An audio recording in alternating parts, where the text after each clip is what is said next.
دەچینەوە باشووری کوردستان و ڕۆژنامەوان نیاز عەبدوڵڵا وەردەگرین. بەڕێز نیازم کاتتان باش.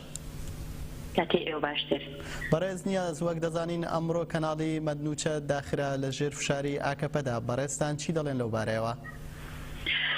ئەم هەنگاوەی کە ئەک پارتی بە درێژایی چەند مانگی ڕابردوو بە تایبەت لە دوای کودەتاکەی 15 تەمموزە و گرتوویەتێ بەر بەشێکە لەو هەوڵانەی کە بێوێت تەرجەم ئەو هێزە سیاسی و کەناڵانی کە ئەک پارتی بەنیاری خۆی دەزانێت هەڵی داخستن و سەرکوتکردنیان بدا. ئێمە دەزانین ئەو کودەتایی کە کرا هەرچەندە من پێڵێم کە کودەتایەک بە فەرشی سوور پێشوازی لێکرا لەلایەن ئەردۆغانەوە بۆ هۆکارێک بۆ ئەوەی کە بیانوویەکی بەهێز بێت سەرجەم نارە سیاسەکانی ئەردۆغان لەناو ببرێن، چ ئەوەی کە ئەشکەنجە بدرێن، دەستگیر بکرێن، دوور بخرێنەوە لە کارەکانیان. بەشێک لەو هەنگاوانەی کە ئەردۆغان و ئەک پارتی گرتویانە بەر لەو بارەیەوە بینیمان لە چەند ڕۆژی ڕابردوو چەندین کەناڵی تەلەڤیزیۆنی داخران، تەنانەت لە نێویانە کەناڵێکی تەلەڤیزیۆنی تایبەت بە منداڵان کە بە زمانی کوردی پەخشەکات بۆ بیانووشیان ئەو بوو کە گوایە ئەم کەناڵە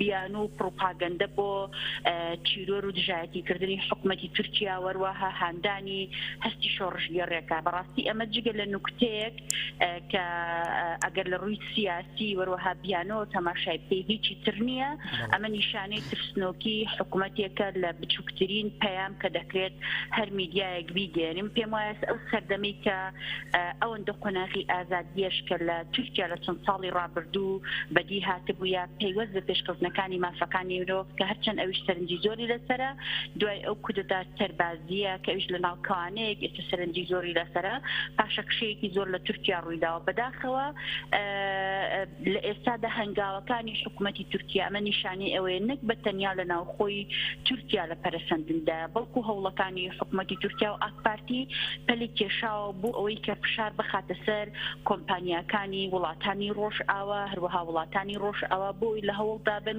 چ ئەو کەناڵانی کە بە زمانی تورکی پەخش دەکەن چ ئەو کەناڵانی کە بە زمانی کوردی پەخش دەکەن لە کار بوەستن و ڕوونیشە ئەو پێی وایە ئەمانە درێژە پێدەری ئەو کودەتا سەربازیان لە شوێن و جێگایەکی تر بە دڵنیایی ئەم هەنگاوانەی حکوومەتی تورکیا بەڕاستی هەنگاوی تەواو فاشیستانن، دوورن لە بنەماکانی دیموکراسی کە ئەردۆغان و حکوومەتەکەی بانگەشەی بۆ. بەڕێز نیاز ئایا حکوومەتی ئاکەپە و تورکیا بەم شارانەی کە دەیخاتە سەر ڕاگەیاندنی ئازاد چی پێ دەکرێت؟ کاردانەوەکان چی دەبن؟ لە ڕاستیە جیهان بە جۆرێک گۆڕاوە کە داخستنی کەناڵێک ناتوانێت ببێتە ڕێگریکردن لەوەی کە سەرچاوی ناڕەزایی یا گەیاندنی پەیامی سیاسی و مرۆیی کۆتایی پێبێت.